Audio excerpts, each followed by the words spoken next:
Los archivos de 1904 de la Jefatura de Policía de Asunción revelan una verdad impactante. El 60% de las mujeres guaraníes desaparecidas en Paraguay durante los últimos 20 años habían desaparecido de regiones cercanas a la estancia González. Sin embargo, nadie había logrado establecer esta conexión, porque González tenía vínculos poderosos no solo con la comunidad indígena, sino también con los funcionarios de más alto nivel de Paraguay. Los documentos secretos encontrados en la estancia mostraron que esta operación subterránea no era el crimen de un solo hombre, sino el producto de todo un sistema. Pero antes de contarles toda esta terrible verdad, tengo un favor que pedirles. Si les gustan las historias que exploran el lado oscuro de la historia, no olviden suscribirse a nuestro canal y hacer clic en el icono de la campanita para activar las notificaciones. No dejen de presionar el botón de me gusta para mostrar que este video les está gustando. Si nos dicen en los comentarios desde qué ciudad y país nos están escuchando, podremos ver cuántos espectadores valientes tenemos alrededor del mundo. Ahora les contaré esta historia aterradora que tuvo lugar en el corazón de Paraguay, con todos sus detalles, desde el principio hasta el final. La historia de la estancia González comienza en 1884. La ley, cuando don Esteban González Villalba llegó a las afueras de Asunción con una visión ambiciosa que definiría los siguientes 20 años de su vida y el destino de decenas de mujeres guaraníes. En esa época, Paraguay se estaba recuperando lentamente de la devastadora Guerra de la Triple Alianza que había terminado en 1870 y había dejado al país en ruinas económicas y demográficas. Esteban González era un hombre de 32 años que había emigrado desde España, con un capital modesto pero con una comprensión astuta de las oportunidades que ofrecía un país en reconstrucción. A diferencia de otros empresarios que se concentraban en las ciudades, González vio el potencial en la agricultura extensiva y en la explotación de los vastos territorios rurales que rodeaban la capital paraguaya. El Paraguay de 1884 era un país profundamente dividido por líneas raciales y económicas. La población criolla y europea ocupaba los centros urbanos y controlaba el comercio y la política, mientras que la mayoría guaraní vivía en comunidades rurales, manteniendo sus tradiciones ancestrales, pero relegada a los márgenes de la sociedad nacional. Esta división social había sido exacerbada por la guerra, que había diezmado desproporcionalmente a la población masculina y había dejado a muchas comunidades guaraníes aún más vulnerables. González comprendió inmediatamente que esta situación social le ofrecía oportunidades únicas. La mano de obra guaraní era abundante, barata y, lo más importante, políticamente invisible. Los guaraníes tenían pocos derechos legales reconocidos y su desaparición raramente era investigada por las autoridades coloniales o nacionales. Con estos cálculos en mente, González adquirió una extensión de 5,000 hectáreas de tierra fértil a unos 30 kilómetros al este de Asunción. El terreno había pertenecido a una familia criolla que había perdido sus propiedades durante la guerra y estaba desesperada por vender. González pagó un precio muy por debajo del valor real del terreno y se convirtió en uno de los terratenientes más grandes de la región casi de la noche a la mañana. La construcción de la casa principal de la estancia comenzó en 1885. González había contratado a un arquitecto alemán que había llegado a Paraguay como parte de las colonias europeas que el gobierno estaba promoviendo para repoblar el país. La casa sería construida en estilo colonial español, con adaptaciones para el clima paraguayo. Pero González tenía planes especiales que no aparecían en los diseños oficiales. Desde el principio, González planeó incluir instalaciones subterráneas extensas bajo la casa principal. Oficialmente, estas instalaciones serían utilizadas como bodegas para almacenar productos agrícolas y como refugio durante las tormentas severas que ocasionalmente azotaban la región. Sin embargo, los planos reales que González había dibujado secretamente mostraban un complejo mucho más elaborado. El sistema subterráneo incluiría múltiples habitaciones residenciales, áreas de trabajo, cocinas e incluso un pequeño mercado interno. Todo estaba diseñado para albergar a una población considerable de manera permanente, con sistemas de ventilación sofisticados que permitirían la habitación subterránea durante periodos prolongados. La construcción de estas instalaciones requería trabajadores especializados, pero González era cuidadoso de usar equipos diferentes para diferentes partes del proyecto. Los trabajadores criollos se encargaban de la construcción de la casa principal, mientras que trabajadores guaraníes, que eran menos propensos a hacer preguntas o reportar anomalías a las autoridades, se ocupaban de las excavaciones subterráneas. Para financiar este ambicioso proyecto, González había establecido conexiones comerciales que se extendían mucho más allá de Paraguay. Tenía contactos en Buenos Aires, São Paulo e incluso en Europa que estaban interesados en productos agrícolas paraguayos, especialmente yerba mate, algodón y productos ganaderos. Estas conexiones le proporcionaban no solo capital, sino también una red de contactos que más tarde se revelaría crucial para sus actividades ilícitas. En 1886, con la construcción de la casa principal completada y las instalaciones subterráneas parcialmente terminadas, González comenzó las operaciones agrícolas de la estancia. Oficialmente, la estancia se dedicaba a la producción de yerba mate, algodón y ganadería. Sin embargo, desde el principio, González había planeado un componente adicional para sus operaciones que no aparecía en ningún registro oficial.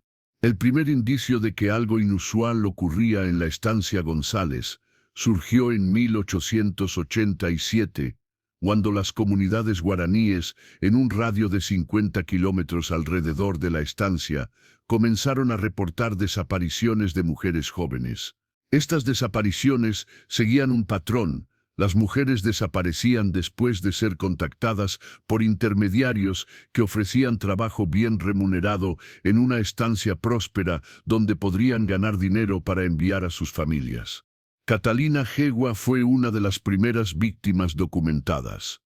En septiembre de 1887, esta mujer guaraní de 19 años fue contactada por un intermediario que se identificó como representante de un patrón generoso que buscaba trabajadoras domésticas. El intermediario, un hombre mestizo llamado Ricardo Benítez, ofreció un salario que era 3 veces superior a lo que Catalina podría ganar en su comunidad natal. Catalina, cuya familia había sido particularmente afectada por las dificultades económicas posteriores a la guerra, vio esta oportunidad como una bendición. Se despidió de su familia con la promesa de regresar en 6 meses con suficiente dinero para ayudar a sus padres ancianos y sus hermanos menores. Sin embargo, Catalina nunca regresó, y cuando su familia intentó buscarla, descubrieron que no tenían información sobre la ubicación exacta de la estancia donde supuestamente trabajaba. El sistema de reclutamiento que González había desarrollado era sofisticado y cuidadosamente diseñado para evitar la detección. Utilizaba una red de intermediarios, principalmente hombres mestizos, que tenían credibilidad en las comunidades guaraníes, pero que también tenían motivaciones económicas para colaborar con González. Estos intermediarios identificaban mujeres jóvenes en situaciones económicas desesperadas y les ofrecían oportunidades de empleo que sonaban legítimas. Los criterios de selección eran específicos. Las mujeres debían tener entre 16 y 25 años, estar solteras o sin lazos familiares fuertes, y preferiblemente tener alguna habilidad especial como tejido, cocina o artesanías. Las mujeres con familias numerosas o lazos comunitarios fuertes eran evitadas porque su desaparición era más probable que fuera investigada. Una vez que una mujer era seleccionada y aceptaba la oferta de empleo, era transportada a la estancia González en carros cubiertos que viajaban durante la noche para evitar ser vistos. Al llegar a la estancia, las mujeres eran inmediatamente llevadas a las instalaciones subterráneas, donde González o uno de sus supervisores les explicaba sus nuevas responsabilidades. El sistema que González había creado era, en esencia, una operación de esclavitud moderna. Las mujeres eran informadas de que habían contraído una deuda de transporte y entrenamiento que debían pagar trabajando para la estancia. Esta deuda era deliberadamente calculada para ser impagable, asegurando que las mujeres permanecieran en cautiverio indefinidamente. Las instalaciones subterráneas estaban divididas en varias secciones. El área residencial contenía pequeñas habitaciones donde las mujeres dormían, generalmente 2 o 3 por habitación. El área de trabajo incluía talleres donde las mujeres producían textiles, cerámicas y otros productos artesanales que González vendía en los mercados de Asunción bajo la marca de Artesanías Tradicionales González. Había también una cocina comunal donde las mujeres preparaban comidas tanto para ellas mismas como para los trabajadores de la superficie. Un pequeño mercado interno permitía el intercambio de bienes entre las mujeres, creando una economía interna limitada que González controlaba completamente distribuyendo tokens especiales que servían como moneda. La supervisión de las operaciones subterráneas estaba a cargo de doña Carmen Villalba, la hermana mayor de González, quien había llegado desde España en 1888. Carmen era una mujer de 45 años, soltera, que había aceptado el rol de administradora de lo que González le había descrito como un programa de entrenamiento para empleadas domésticas indígenas.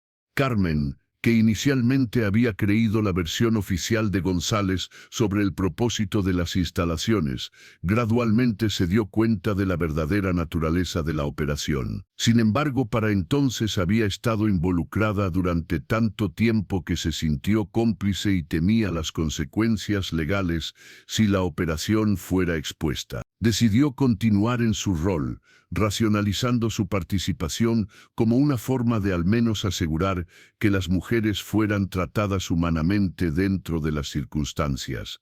El control sobre las mujeres se mantenía a través de una combinación de aislamiento físico, dependencia económica y manipulación psicológica. Las mujeres eran informadas de que el mundo exterior se había vuelto peligroso para los guaraníes y que la estancia era el único lugar seguro para ellas. Se les decía que sus familias habían sido informadas de que estaban trabajando en lugares distantes y que eventualmente podrían regresar a casa una vez que pagaran sus deudas. Algunas mujeres inicialmente resistieron o intentaron escapar. Sin embargo, las instalaciones subterráneas habían sido diseñadas específicamente para prevenir escapes. Las salidas estaban ocultas y fuertemente vigiladas, y el complejo estaba ubicado suficientemente lejos de la casa principal para que los gritos no fueran escuchados por visitantes ocasionales.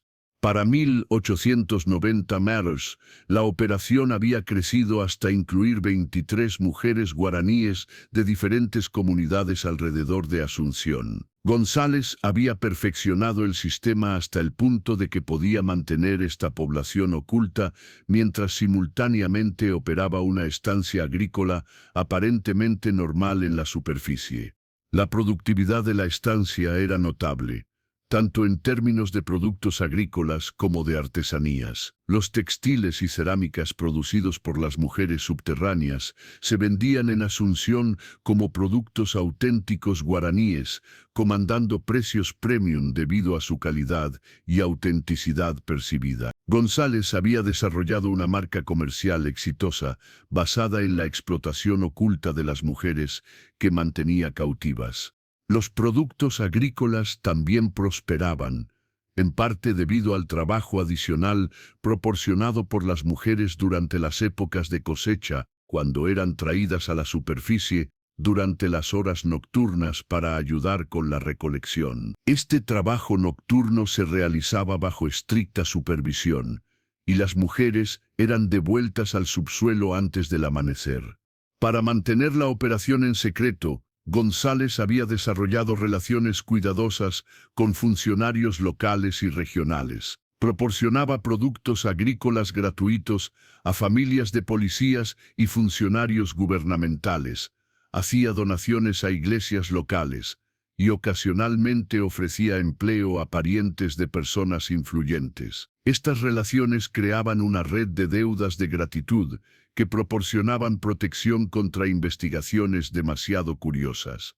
El doctor Aurelio Bogado, médico de la región y ocasional visitante de la estancia, se había convertido sin saberlo en parte del sistema de protección de González. Bogado proporcionaba atención médica gratuita a los trabajadores de la estancia y ocasionalmente era llamado para tratar enfermedades menores entre las mujeres subterráneas, aunque se le decía que eran empleadas domésticas que vivían en los cuarteles de trabajadores.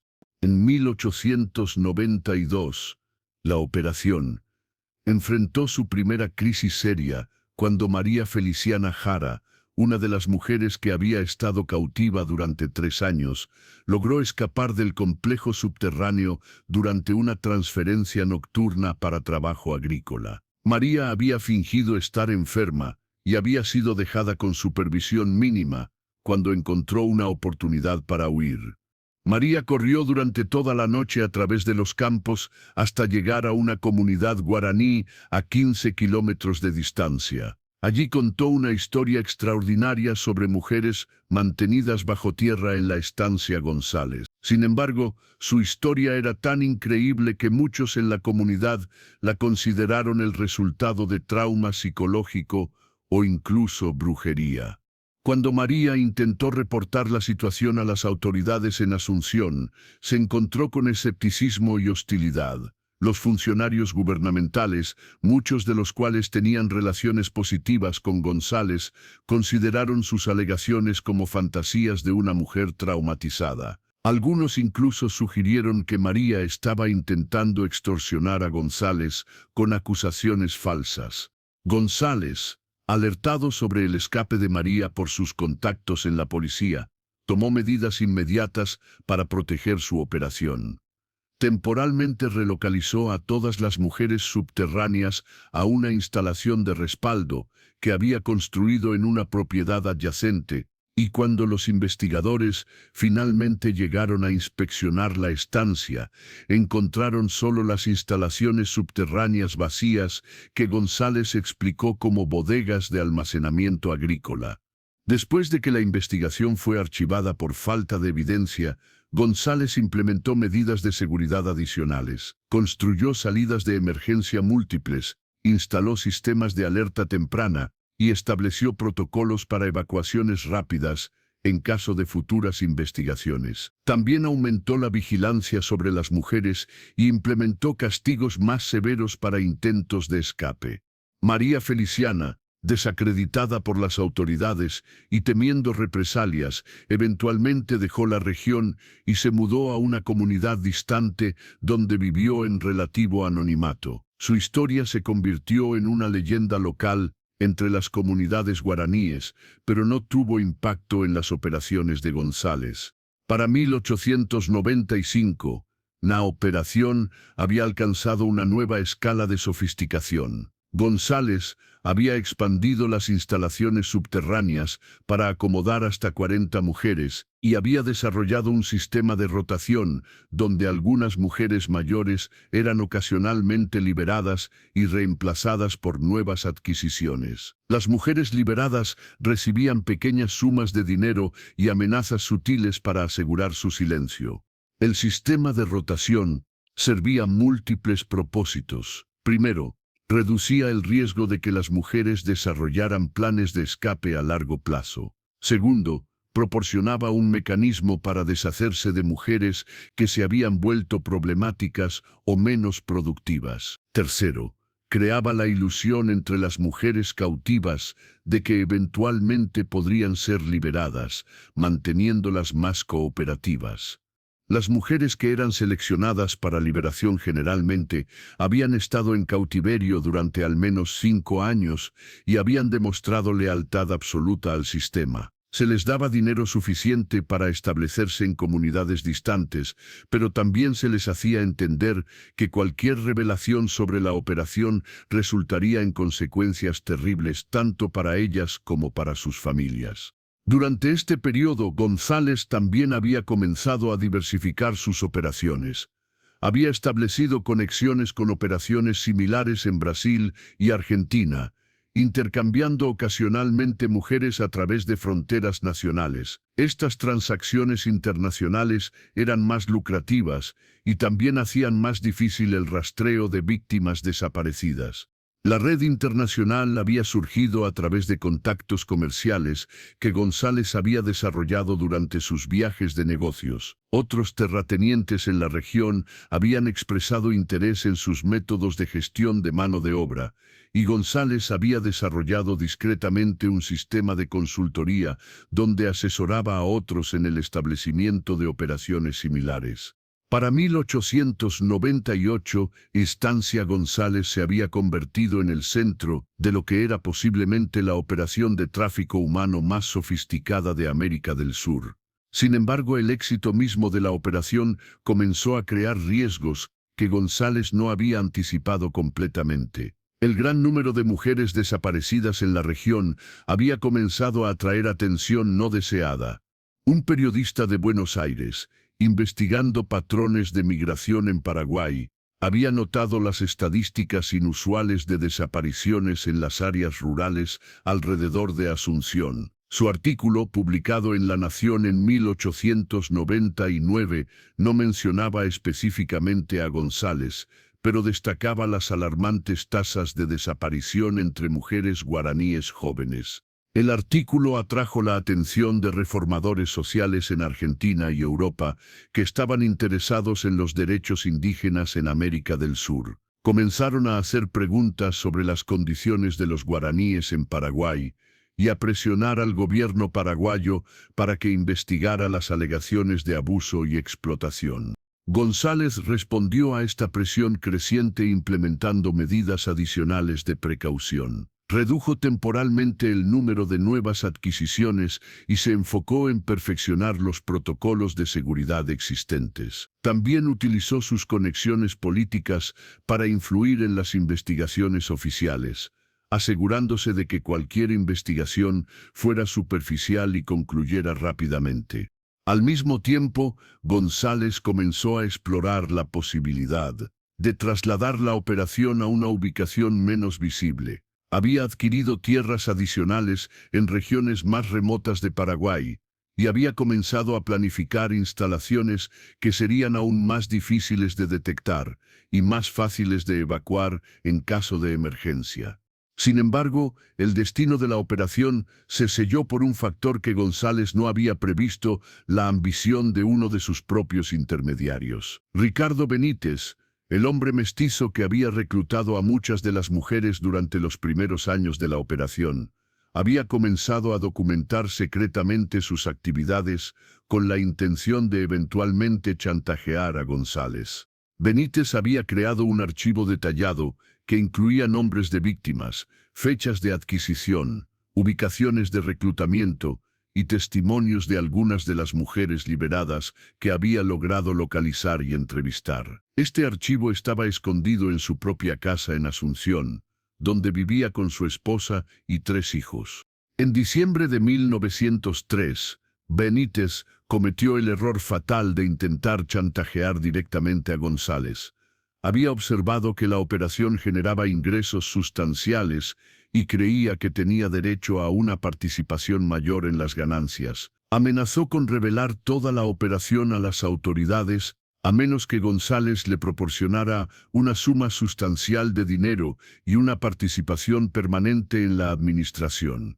González, sin embargo, tenía recursos que Benítez había subestimado. En lugar de acceder al chantaje, González organizó la eliminación de Benítez de una manera que pareciera un robo que había salido mal. El 20 de enero de 1904, Benítez fue encontrado muerto en su casa, aparentemente víctima de ladrones que habían forzado la entrada durante la madrugada. Lo que los asesinos de Benítez no sabían era que él había compartido la ubicación de su archivo secreto con su esposa, Juana Benítez, como precaución en caso de que algo le pasara. Juana, devastada por la muerte de su esposo y sospechando que no había sido un robo aleatorio, decidió examinar el contenido del archivo para entender por qué su esposo había sido asesinado. Lo que Juana descubrió en el archivo la horrorizó más allá de lo que había imaginado posible. Los documentos y testimonios revelaban no solo la existencia de la operación de tráfico, sino también la identidad de muchos de los participantes y víctimas. Se dio cuenta de que su esposo había estado involucrado en algo monstruoso y que probablemente había sido asesinado para proteger estos secretos.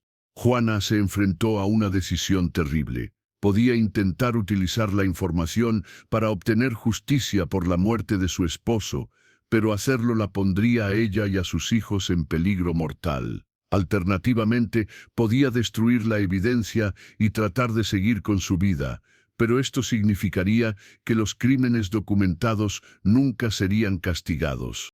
Después de semanas de agonizar sobre esta decisión, Juana eligió un curso de acción que intentaba equilibrar la justicia con la seguridad.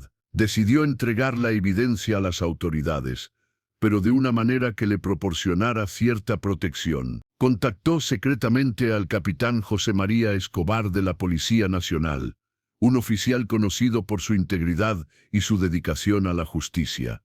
El capitán Escobar se quedó estupefacto por la evidencia que Juana le presentó. Los documentos de Benítez proporcionaban no solo evidencia de los crímenes, sino también mapas detallados de la estancia González, incluyendo la ubicación de las instalaciones subterráneas donde las mujeres eran mantenidas. Escobar se dio cuenta de que tenía la oportunidad de desmantelar una de las operaciones criminales más grandes de la historia paraguaya. Sin embargo, Escobar también entendía que González tenía conexiones poderosas en el gobierno y la sociedad paraguaya. Procedió con extrema cautela, reuniendo un pequeño equipo de oficiales en los que confiaba absolutamente y planificando cuidadosamente una redada que minimizaría las oportunidades de fuga o destrucción de evidencia.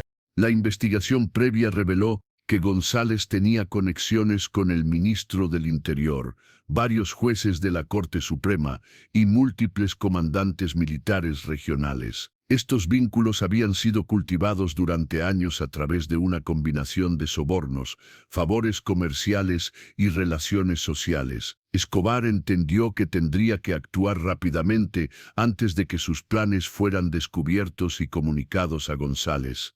La redada se planeó para el 15 de marzo de 1904, día en que la inteligencia policial indicaba que habría un número significativo de mujeres en las instalaciones subterráneas. El objetivo era no solo arrestar a González y sus cómplices, sino también rescatar a tantas víctimas como fuera posible y recopilar evidencia documental suficiente para sostener procesamientos criminales. La mañana del 15 de marzo, el capitán Escobar y su equipo de 25 oficiales seleccionados rodearon la estancia González antes del amanecer. Habían obtenido órdenes de registro basadas en la evidencia proporcionada por el archivo de Benítez, aunque los detalles específicos de la operación se mantuvieron en secreto para evitar filtraciones. Cuando los oficiales forzaron la entrada en la casa principal, encontraron a González desayunando tranquilamente en su comedor, aparentemente sin conciencia de que su mundo estaba a punto de colapsar. Su hermana Carmen también estaba presente, así como varios trabajadores de la estancia que vivían en la casa principal. González mantuvo su compostura inicial, protestando indignadamente por la invasión de su propiedad y demandando ver las credenciales de los oficiales. Sin embargo, cuando los oficiales comenzaron a buscar las instalaciones subterráneas utilizando los mapas del archivo de Benítez, la fachada de González comenzó a desmoronarse. Los oficiales encontraron las entradas ocultas al sistema subterráneo detrás de una bodega de equipos agrícolas en el sótano de la casa principal. Estas entradas llevaban a una escalera que descendía a un complejo de túneles y habitaciones que se extendía considerablemente bajo el terreno de la estancia. Lo que los oficiales encontraron en estas instalaciones subterráneas superó incluso sus expectativas más sombríos basadas en los documentos de Benítez. Había 47 mujeres guaraníes alojadas en habitaciones relativamente cómodas, pero que obviamente eran prisiones. Las mujeres estaban vestidas en ropa tradicional guaraní y parecían estar bien alimentadas, pero sus ojos reflejaban años de resignación y trauma. En una oficina subterránea, los oficiales encontraron registros meticulosos que González había mantenido durante 20 años. Estos registros documentaban los nombres, orígenes, características físicas y productividad de cientos de mujeres que habían pasado por la operación. Era evidencia documental de lo que era posiblemente el caso de esclavitud moderna más extenso en la historia de América del Sur. Pero el descubrimiento más perturbador estaba en un área que las mujeres habían convertido en una especie de memorial improvisado. En las paredes de piedra de una de las habitaciones más grandes habían grabado nombres, fechas y mensajes. Era un registro mantenido por las propias víctimas, documentando su tiempo en cautiverio y recordando a aquellas que habían venido antes que ellas. Entre estos nombres estaba el de Catalina Jegua, la primera víctima documentada, junto con fechas que mostraban que había estado en cautiverio durante 17 años antes de ser liberada en el sistema de rotación. También estaban los nombres de mujeres que habían muerto en cautiverio, con fechas de muerte, y en algunos casos, causas de muerte anotadas en guaraní. El hallazgo de estos nombres y mensajes confirmó que la operación había sido incluso más extensa de lo que los documentos oficiales de González habían sugerido. Muchas de las mujeres cuyos nombres aparecían en las paredes no estaban documentadas en los registros de González, sugiriendo que había aspectos de la operación que ni siquiera él había registrado completamente. Cuando confrontaron a González con esta evidencia, su defensa inicial se centró en negar cualquier conocimiento de las instalaciones subterráneas. Afirmó que debían haber sido construidas sin su conocimiento por trabajadores anteriores y que él nunca había visitado esas áreas. Sin embargo, cuando los oficiales le mostraron los registros detallados escritos en su propia letra, su defensa se desplomó completamente. Carmen Villalba adoptó una estrategia diferente, afirmando que había sido coaccionada por su hermano y que había temido por su propia vida si no cooperaba. Sin embargo, los testimonios de las mujeres rescatadas contradecían esta afirmación, describiendo a Carmen como una administradora activa y a veces cruel del sistema subterráneo.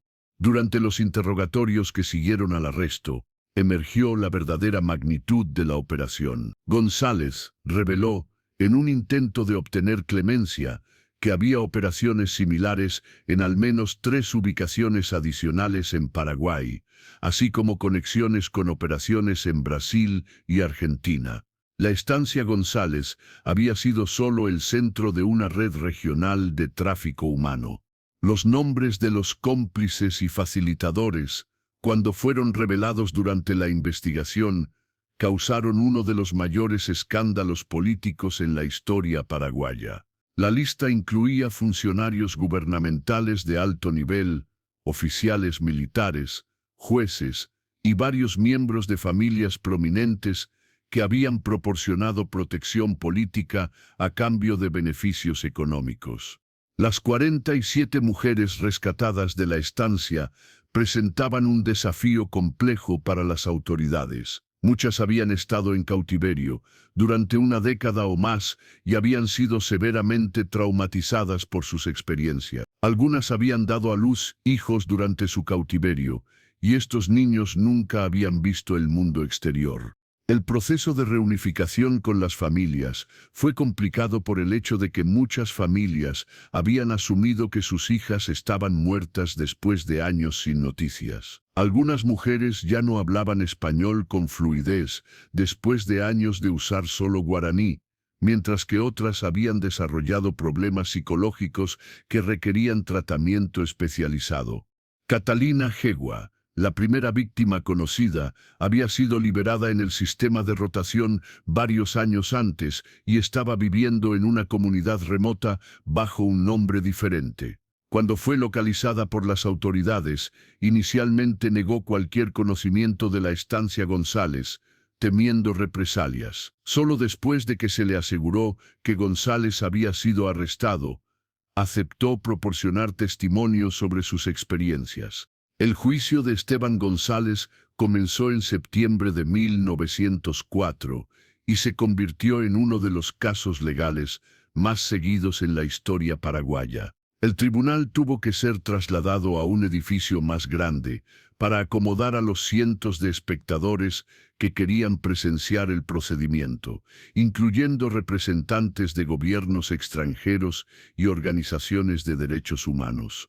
La evidencia presentada durante el juicio era tan voluminosa que el procedimiento se extendió por más de 8 meses. Los fiscales presentaron más de 2,000 documentos, incluyendo los registros de González, testimonios de las víctimas rescatadas y declaraciones de excómplices que habían aceptado cooperar a cambio de sentencias reducidas. Uno de los testimonios más impactantes vino de las propias víctimas. Una tras otra, las mujeres describían cómo habían sido atraídas a la estancia con promesas de trabajo, solo para encontrarse atrapadas en un sistema de esclavitud que había durado años. Muchas describían no solo el trabajo forzado, sino también abusos sexuales sistemáticos y la constante amenaza de violencia si intentaban resistir o escapar. El testimonio de Yuki Membi, quien había estado en cautiverio durante 10 años, fue particularmente conmovedor. Describió cómo había sido gradualmente despojada de su identidad guaraní, forzada a trabajar en los talleres subterráneos, produciendo textiles que González vendía en los mercados de Asunción como artesanías auténticas. Su testimonio era tan detallado y específico que varios miembros del jurado se sintieron visiblemente afectados. Yuki también proporcionó información crucial sobre el sistema interno de la operación. Describió cómo González había creado una jerarquía entre las mujeres cautivas, donde aquellas que habían estado más tiempo y mostraban más cooperación recibían mejores tratamientos y pequeños privilegios. Esta jerarquía había sido diseñada para prevenir la solidaridad entre las víctimas y para incentivar la colaboración con el sistema. El testimonio más devastador vino de Esperanza Aquino, una mujer que había dado a luz 3 hijos durante sus 8 años de cautiverio. Describió cómo González controlaba incluso los aspectos más íntimos de sus vidas, decidiendo quién podía tener hijos y cuándo. Los niños nacidos en cautiverio eran criados colectivamente en una sección especial del complejo subterráneo, siendo entrenados desde pequeños para ver su situación como normal. Esperanza explicó que a los niños se les decía que el mundo exterior era peligroso para los guaraníes y que la estancia era su verdadero hogar. Muchos de estos niños, cuando fueron finalmente rescatados, tenían dificultades para adaptarse a la vida en la superficie y algunos expresaban el deseo de regresar al único hogar que habían conocido. La defensa de González intentó varias estrategias durante el curso del juicio. Inicialmente argumentó que había proporcionado refugio y protección a mujeres guaraníes que de otra manera habrían enfrentado discriminación y pobreza extrema en la sociedad paraguaya. Afirmó que las condiciones en la estancia eran superiores a las que las mujeres habrían experimentado en sus comunidades de origen.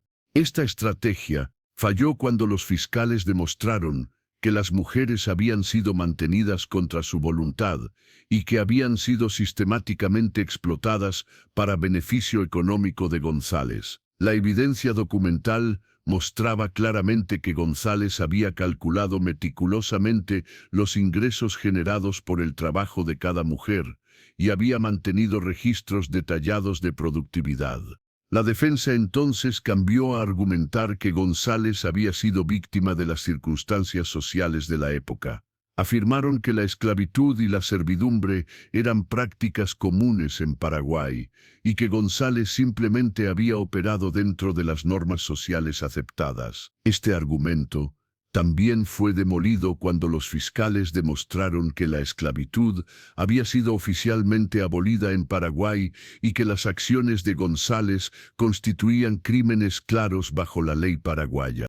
Finalmente, la defensa intentó argumentar que González había sufrido un colapso mental debido a las presiones de administrar una operación agrícola grande y que no era competente para ser juzgado. Sin embargo, los registros meticulosos que había mantenido durante 20 años demostraban una planificación cuidadosa y un comportamiento racional que contradecía cualquier afirmación de incapacidad mental. Durante el juicio también se reveló información sobre el destino de las cientos de mujeres que habían pasado por la operación durante sus 20 años de existencia. Los registros de González documentaban que aproximadamente 300 mujeres habían sido procesadas a través del sistema. De estas, 47 fueron rescatadas durante la redada. Aproximadamente 100 habían sido liberadas a través del sistema de rotación, y el resto había muerto en cautiverio o había sido transferida a operaciones en otros países. Las causas de muerte documentadas en los registros incluían enfermedades, complicaciones del parto, accidentes de trabajo y en algunos casos disciplina excesiva, un eufemismo que los fiscales interpretaron como asesinato. La tasa de mortalidad en la operación era significativamente más alta que en la población general, reflejando las condiciones duras y la falta de atención médica adecuada. El caso también expuso la existencia de un mercado regional para trabajadores esclavizados. La correspondencia comercial de González mostraba que había clientes en Argentina y Brasil que específicamente buscaban trabajadores guaraníes, considerándolos particularmente hábiles en ciertas artesanías tradicionales. Estas transacciones internacionales habían comandado precios mucho más altos que las ventas domésticas. El doctor Aurelio Bogado, quien había proporcionado atención médica a las víctimas, sin conocer completamente la situación, se convirtió en un testigo clave para la acusación. Su testimonio reveló que había tratado numerosos casos de trauma físico y psicológico entre las mujeres, pero que González siempre había proporcionado explicaciones plausibles para estas condiciones. Bogado describió cómo González había manipulado su buena voluntad, presentando casos graves de abuso como accidentes de trabajo o problemas de salud preexistentes. El doctor admitió que en retrospectiva, los patrones de lesiones y trauma que había observado deberían haber levantado más sospechas, pero que su respeto por González como un miembro prominente de la comunidad había nublado su juicio. Uno de los aspectos más perturbadores del caso fue la revelación de que algunas víctimas habían sido específicamente seleccionadas por sus habilidades en artesanías tradicionales guaraníes. González había identificado mujeres que eran expertas en técnicas de tejido, cerámica y trabajo en madera que estaban en peligro de perderse debido a la modernización. Había explotado estas habilidades culturales para beneficio comercial mientras simultáneamente destruía las vidas de las mujeres que las poseían. Los productos artesanales creados por las víctimas habían sido vendidos en mercados de Buenos Aires, São Paulo e incluso en Europa como ejemplos auténticos del arte guaraní. Los compradores, ignorantes del origen de estos productos, habían pagado precios premium por lo que creían eran artesanías creadas por artistas libres, preservando tradiciones ancestrales. El impacto del escándalo se extendió mucho más allá del tribunal. Varios funcionarios gubernamentales de alto nivel renunciaron o fueron destituidos cuando su conexión con la operación fue revelada. El gobierno paraguayo se vio obligado a implementar reformas en sus sistemas de justicia y aplicación de la ley para prevenir futuras operaciones similares. La cobertura mediática del caso fue intensa y atrajo atención internacional. Periódicos en Argentina, Brasil y Europa reportaron extensamente sobre el caso, utilizándolo como ejemplo de los abusos continuos contra poblaciones indígenas en América del Sur. Esta atención internacional ejerció presión adicional sobre el gobierno paraguayo para asegurar que se hiciera justicia. El veredicto del juicio fue pronunciado en mayo de 1905, después de deliberaciones que duraron una semana. Esteban González fue encontrado culpable de todos los cargos contra él, incluyendo secuestro, esclavitud, abuso sexual y homicidio. Fue sentenciado a muerte por fusilamiento, una sentencia que fue llevada a cabo 6 meses después en la prisión central de Asunción. Carmen Villalba recibió una sentencia de 30 años de prisión, escapando de la pena de muerte debido a su cooperación parcial durante la investigación. Sin embargo, murió en prisión en 1912, aparentemente de causas naturales, aunque algunos sospecharon que se había suicidado debido a la culpa y el ostracismo social.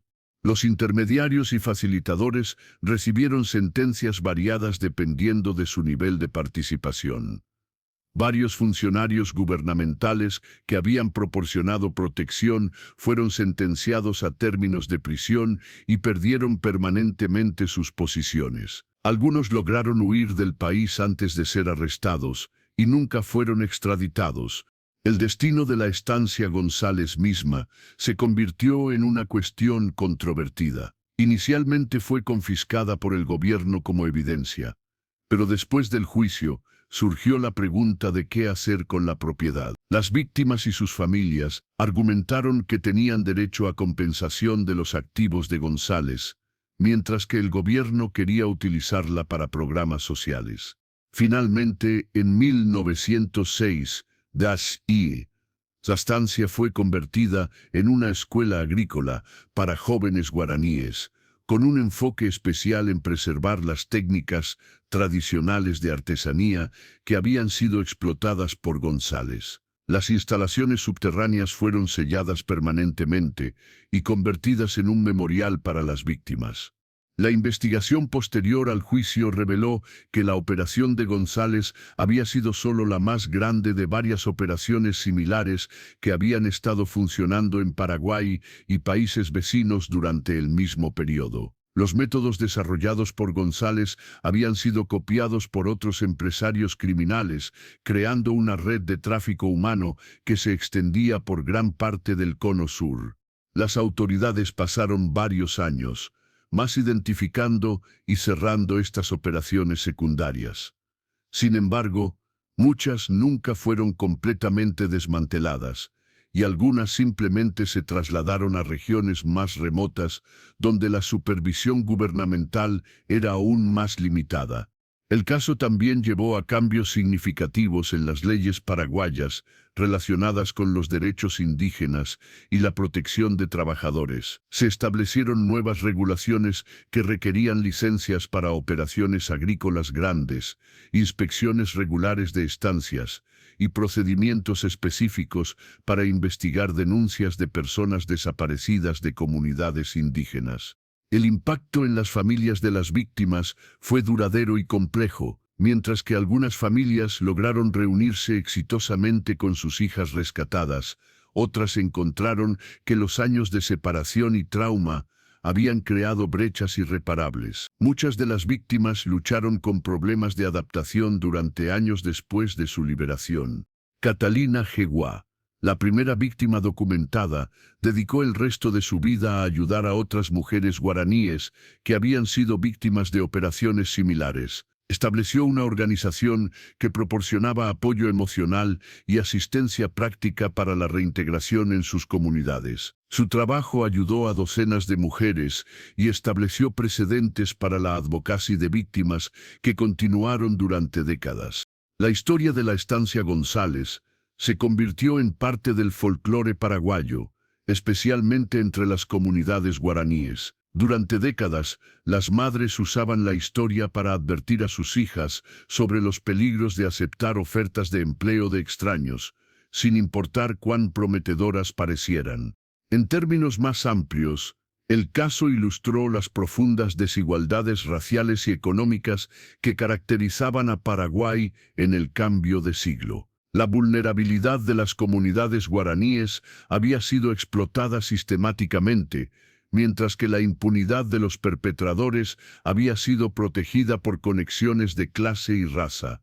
El legado del caso se extendió al siglo XX, cuando reformadores sociales y activistas de derechos indígenas utilizaron la historia como un ejemplo de por qué eran necesarios cambios fundamentales en las estructuras de poder paraguayas. La historia se convirtió en un símbolo de la necesidad de proteger a las poblaciones vulnerables y asegurar que el sistema legal funcionara para todos los ciudadanos. Hoy en día, más de 120 años después de los eventos, la historia de Esteban González sirve como un recordatorio de que la esclavitud y el tráfico humano han persistido en diversas formas mucho después de su abolición oficial. También demuestra la importancia de la vigilancia comunitaria, la integridad en las fuerzas del orden y la perseverancia de familias ordinarias en la lucha por la justicia. Si esta historia los ha impactado, los invito a reflexionar sobre cómo podemos aplicar estas lecciones históricas a los desafíos contemporáneos. El tráfico humano y la explotación de poblaciones vulnerables siguen existiendo en formas modernas y la protección de los más vulnerables sigue siendo una responsabilidad que compartimos todos. Compartan sus pensamientos en los comentarios. ¿Creen que casos similares podrían ocurrir hoy en día? ¿Qué medidas consideran más efectivas para prevenir tales atrocidades? ¿Cómo podemos asegurar que las voces de las comunidades marginadas sean escuchadas y protegidas?